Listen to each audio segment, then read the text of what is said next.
Hello and welcome to my channel, I Win to Lose Gaming. Get ready for the hottest DPS showdown yet, as we compare two of the most meta-defining pyro DPS characters in Genshin Impact, at both Constellation 0 and Constellation 6.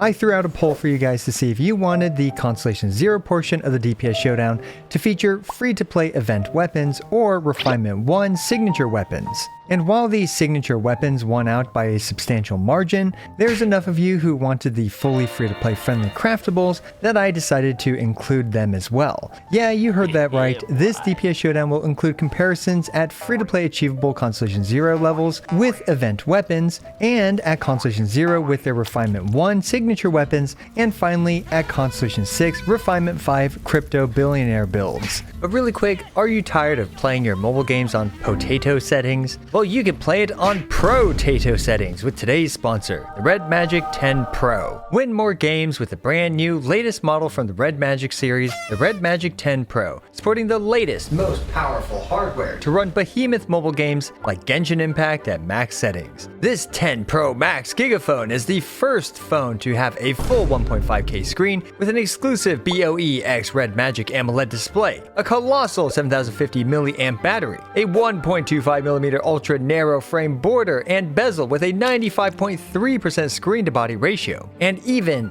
liquid metal cooling that's usually used in gaming laptops, all in a freaking phone. The Red Magic 10 Pro has further innovated mobile gaming by removing that annoying camera back, so its body is equally silky smooth as its gameplay. I've been using the Red Magic phones for years now, and trust me, these phones can handle it all. Literally everything about this phone is super premium when it comes to gaming, and frankly, it runs these intensive Hoyoverse games faster than the PlayStation 4. This is amazing! But wait, that's not all. You can customize your gaming experience with fancy shoulder triggers, tons of various settings to optimize your gameplay experience, and so much more. As we can see, Genshin Impact is running perfectly on max settings, 60 FPS, with all the bells and whistles, all while recording without breaking a sweat. Anyway, if you're looking for the perfect gaming experience on the go, smash that link down below to check out the Red Magic 10 Pro. Huge thanks to Red Magic for sponsoring today's video. For the Constellation 6 Refinement 5 showcases, you know him, you love him, it's DHCWSP, who has been literally one of the best speedrunners in modern times, smashing world record after world record. So who better to represent these characters at their peak potential than DHCWSP? Be sure to subscribe to his channel for more earth-shattering times. And yes, you're seeing that right, he plays on mobile to boot. Now, as always, it's the most important part of the video, the disclaimers. All times in this video can be improved. We do each of these runs a finite number of times to the best of our abilities and problem solving. There will always be ways to save time, but we had to stop grinding at some point. I advise for you to not come to any premature conclusions if you do not sit through these disclaimers and if you do not reach the end of the video. In fact, even after these disclaimers and the entire video, this video is not an accurate representation of these characters' power levels at all levels of investment and play. This is simply an anecdotal comparison between these characters at our levels of investment, problem solving, and skill. Because their characters are all at Constellation 6 Refinement 5, this is not an accurate reflection of the power levels at lower constellations. Just because character A is better than character B in a specific scenario does not mean the character A is better than character B. Please take everything with a giant grain of salt. My Mavuika is using her signature weapon, a Refinement 1 1000 Blazing Suns for the C0R1 sections. Alternatively, she's using the event weapon, the Mailed Flower, for the free-to-play friendly sections. She's of course using the 4P Obsidian Codex with pretty decent substats. And for the Constellation 0 segments, needless to say, she's at, well, Constellation 0. And her talents are at 6, 6, and 9. Up next is Arlecchino, who will be using a Refinement 1 Crimson Moon Semblance, or for the more free-to-play friendly sections, the Missive Wind Spear. She's using the 4-piece fragment of Harmonic Whimsy, although it's worth noting that her artifacts are a bit worse than Mavuika's, but that's easily compensated for the fact that her talents are at 10, 9, and 10. Damage potentials end up being around 71.3% for Mavuika for a full rotation and 78.6% for Arlecchino, which is close enough in my book to have a reasonable DPS showdown. Anyway, light my pants on Pyro because there are some more caveats. For the C0R1 sections, especially the team sections, my Shilinen is indeed at Constellation 6. Fortunately, since both Arlecchino and Mavuika are Cougar enjoyers, Shilinen's buffs will benefit both of them equally. To compensate a bit for this, the supporting cast will all be using free-to-play friendly weapon alternatives like the Sapwood Blade on Bennett, the Favonia Sword on Shilinen, and the Thrilling Tails on Sitlali.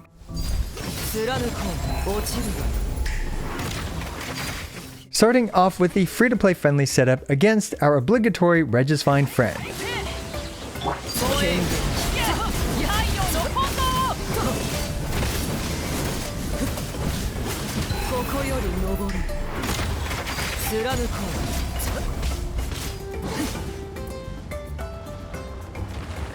You'll notice that there are actually two Arlecchinos here, and no, it's not a glitch.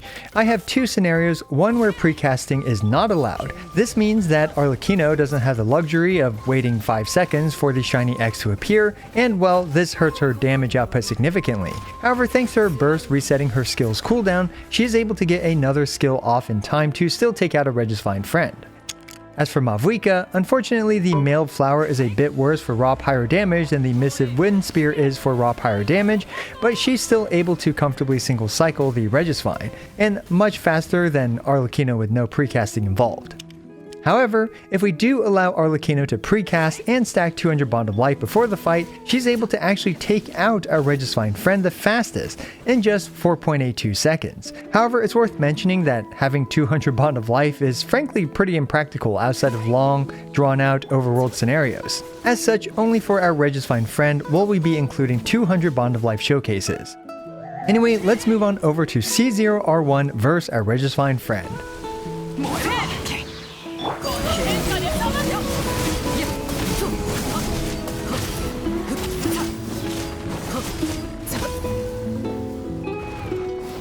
While the times have improved significantly for all the characters involved, Mavuika's lower talent levels can be seen here to have a tangible effect, with me needing just that extra bit of damage via her dash attack to finish off our Regisvine friend in 4.35 seconds. As for a no precasting Arlecchino, she does much better now with her signature weapon thanks to gaining 25% Bond of Life when the charge attack hits. This actually allows her to take out our sentient salad friend without resorting to refreshing her elemental skill. And for a pre-stacked 200 Bond of Life Arlecchino, well, by not needing to cast her skill or her charged attack and starting at 200 Bond of Life, she was able to beat out Mavuika's time with all the additional prep time. Next, let's see how fast DHCWSP's C6R5 characters can take out the Regisvine.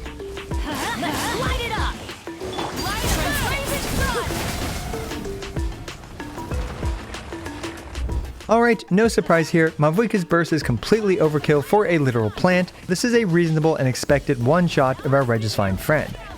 As for C6 Arlecchino with no precasting involved, she is much better at Constellation 6 thanks to her Constellation 2's front-loaded damage and, well, all the other benefits of her constellations, and was able to toss the salad in just 2.1 seconds.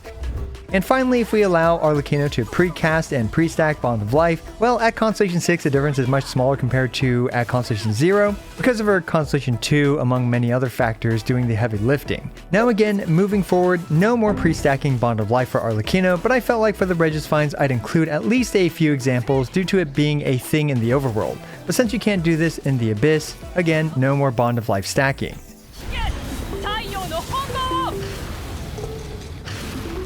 Anyway, our next event is C0R1 Solo versus the Robot Chicken.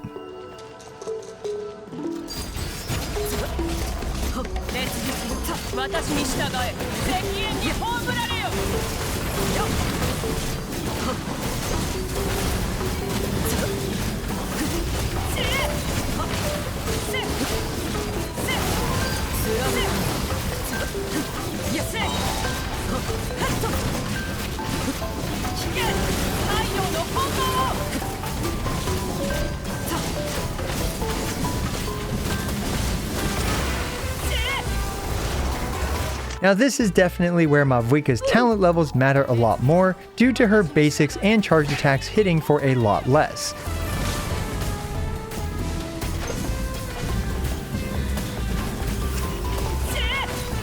Anyway, once Mavuika's burst's buff was over, I spent some time burning Night Soul points and spamming her basics to fill up her burst a bit before her second rotation, where she's able to donut all over the place to take out a Robot Chicken's 1 million hit points in a reasonable 31.32 seconds.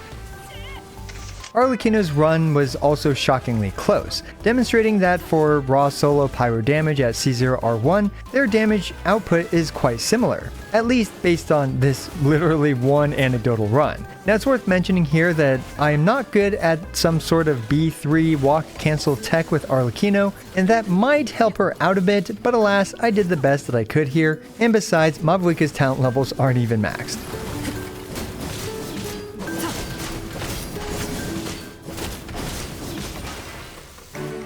Up next, let's take a look at DHC WSP's C6R5 characters solo versus our green pudgy friend.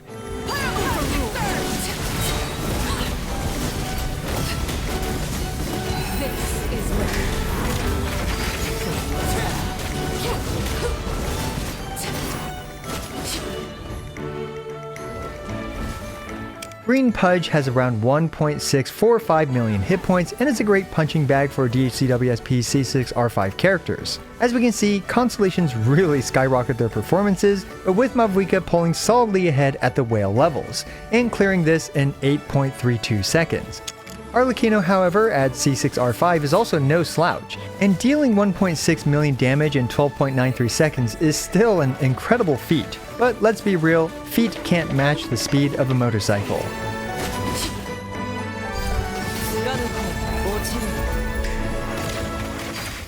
Let's take a look at some team showcases, starting off with a super free-to-play friendly team versus the Robot Chicken.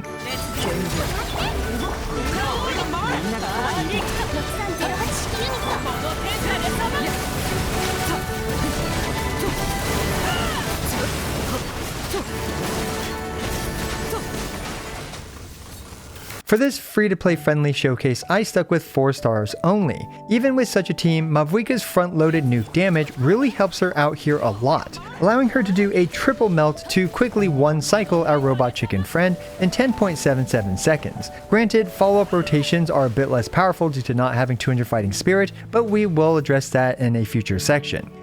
As for free-to-play friendly Arlecchino, I used this rotation to be able to consistently swirl Pyro for Arlecchino with Sucrose and pass her the Throwing Tails buff. Thanks to these massive buffs, Arlecchino is still able to very efficiently clear out our Robot Chicken friend in 14.43 seconds. But we of course have other investment levels and teams to showcase, with the next one being C0R1 versus the mighty Green Pudge.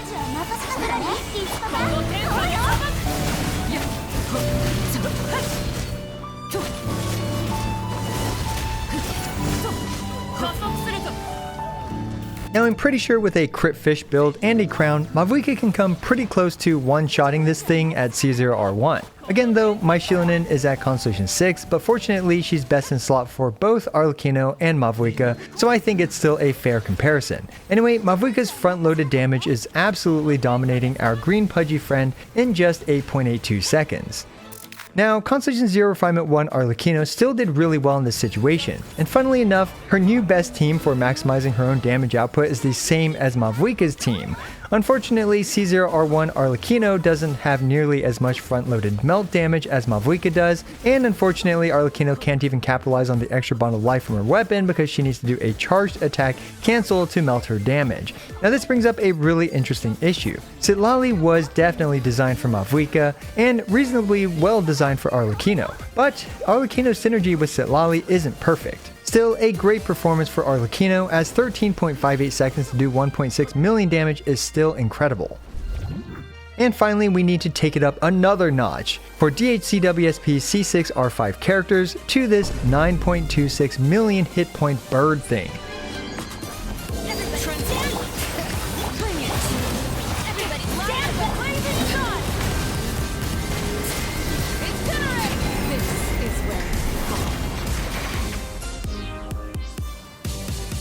Yep, these clear times are frankly comical and absurd and really shows the power of modern characters. Again, Mavuika's front-loaded damage and less setup time helped her out here, allowing her to deal 9.26 million damage in less than 7 seconds.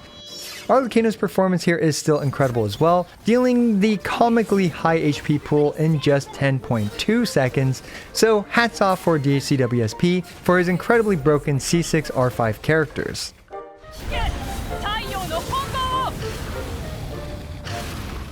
Now let's take a look at their performance in Abyss 12, starting with the free-to-play friendly team.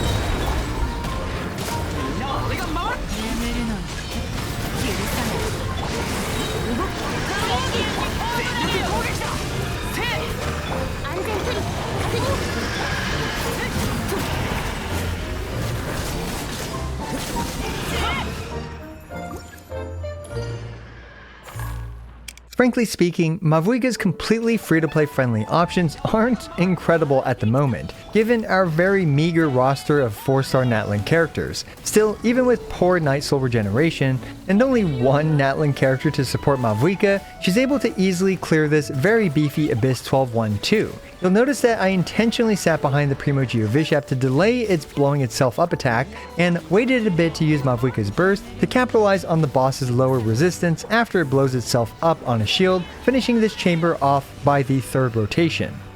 Arlecchino's performance, especially at free-to-play levels, was quite close, and to be honest, with more optimizations, probably could have tied with Mavuika here. There's no getting around it though, Xingqiu and Sucrose are just better free-to-play options than things like Kachina and Rosaria, and I did use this trick to get the Pyro Swirl despite Sucrose holding the Thrilling Tales, but alas, I failed to do the same trick for the final rotation, costing me a few seconds. Out of all the runs though, I think this one has likely the most room to improve, but again, check the disclaimers, and regardless, this is still a great performance for a free-to-play friendly Arlecchino that's actually quite competitive to a free-to-play friendly Mavuika.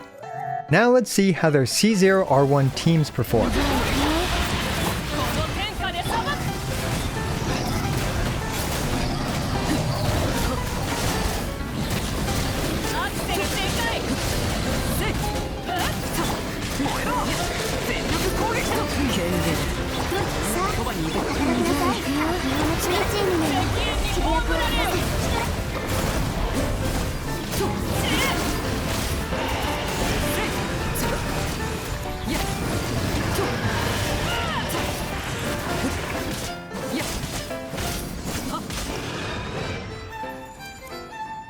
You'll notice me not even bother using Sitlali at the start because frankly we don't need her damage to clear out the first wave, which would put her Thrilling Tales on a 20-second cooldown for an 18-second rotation. As such, I saved the Thrilling Tales buff for the much beefier Primo Geovishap to single cycle it with this C0R1 Mavuika.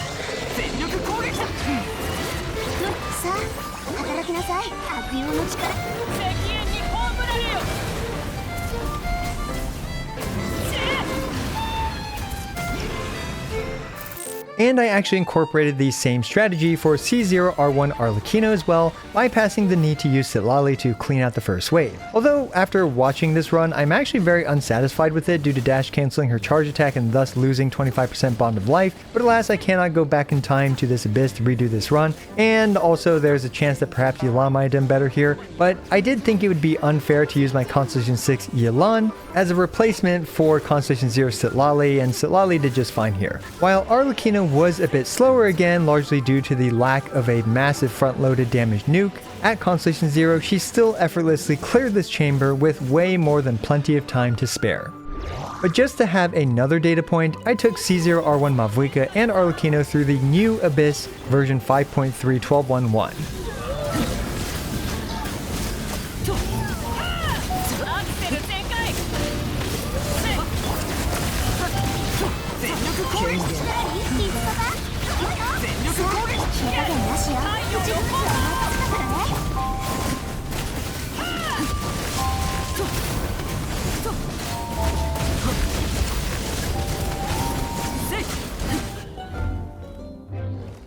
Crazily, Arlecchino has, no joke, a 75% pyro normal attack boost, so this heavily skews this abyss in her favor. However, damage wasn't really the main issue for Arlecchino in this run, but more so her having to remain on field until the 16-second mark due to needing to get her skill off of cooldown for our big green pudgy friend.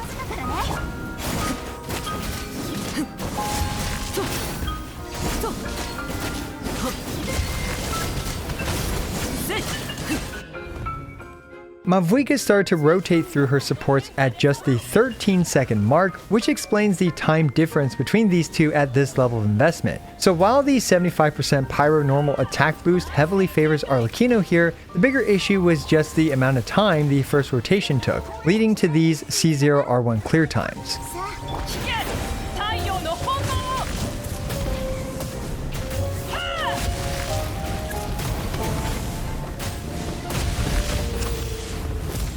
And finally, we have DHCWSP's Constellation 6 Abyss 12 speedruns.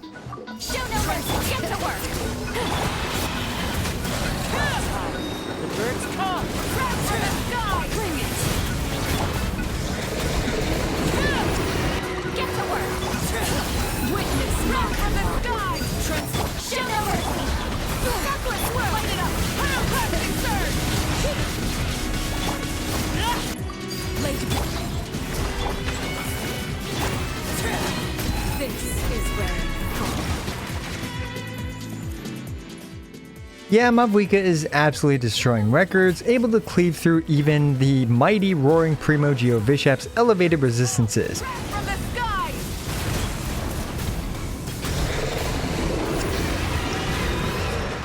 And she's able to one-shot the flower boss before its shield gets up, and one-shot the robot chicken while its resistances are up, leading to this comically fast 20.67 second clear time.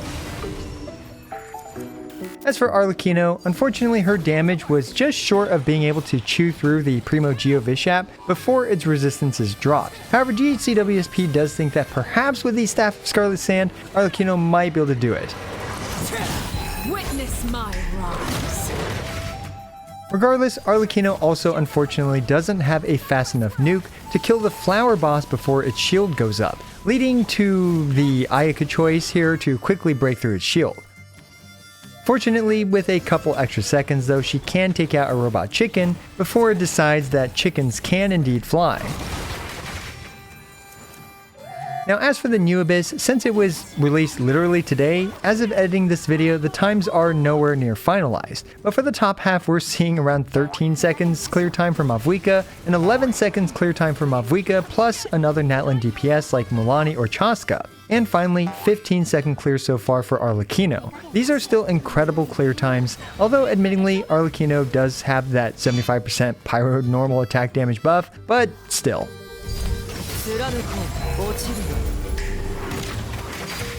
So here are the results I've gathered for this DPS Showdown. Now the reality is, Arlecchino at all levels of investment is still unquestionably one of the best DPS characters in the game. However, even at Mavuika's current talent levels of 6, 6, and 9, or at least for this video, for my Mavuika, she is, well, doing exceptionally well. Now, one could call this power creep, but I also think it's partly due to Mavuika's perfect synergy with literally the most broken support right now for Forward Melt, Constellation 6 Sitlali. Now, for the runs where Arlecchino is able to start off with max Bond of Life like against the Regisvines, she's able to deal more raw pyro damage than Mavuika is in a shorter amount of time. So perhaps if in the future, Hoyoverse decides to revisit the mechanic of Bond of Life, which they kind of forgot about after Siegeween, well, Arlecchino could potentially close this gap. Now honestly, with how comically fast modern speedruns are nowadays at C6R5, I'm curious to see how Hoyoverse continues to power creep at the whale levels of investment. Overall, I do think Mavuika is better than Arlecchino in most scenarios at roughly equal levels of investment, but they are definitely most similar at free-to-play levels. But the gap definitely widens a bit at C0R1, and in many situations at C6R5. But the reality is, Arlecchino is still a comically powerful character. In fact, she's one of the best characters in the game. Not only that, but for many Arlecchino havers, since she is an older character, well, older than Mavuika, and you can get more dupes and constellations for her, this can close the gap to Mavuika with less constellations. We should also keep in mind that without Shilinen and Sitlali, things might go very differently, especially even at Constellation 0 Refinement 1 levels of investment. Overall though, I think Mavuika lives up to her status as the Pyro Archon, and Arlecchino lives up to her reputation as the 4th Fatui Harbinger. Let me know what you think about this DPS showdown down in the comments below, and don't forget to check out DHCWSP because he is the GOAT when it comes to speedruns lately, and his help with this video was integral to being able to make it at all. And also, huge thanks to today's sponsor, the Red Magic 10 Pro. Be sure to check them out down in the description below. As always, I appreciate every single one of you. This is I Want to Lose, signing out. 止める勇気はあるか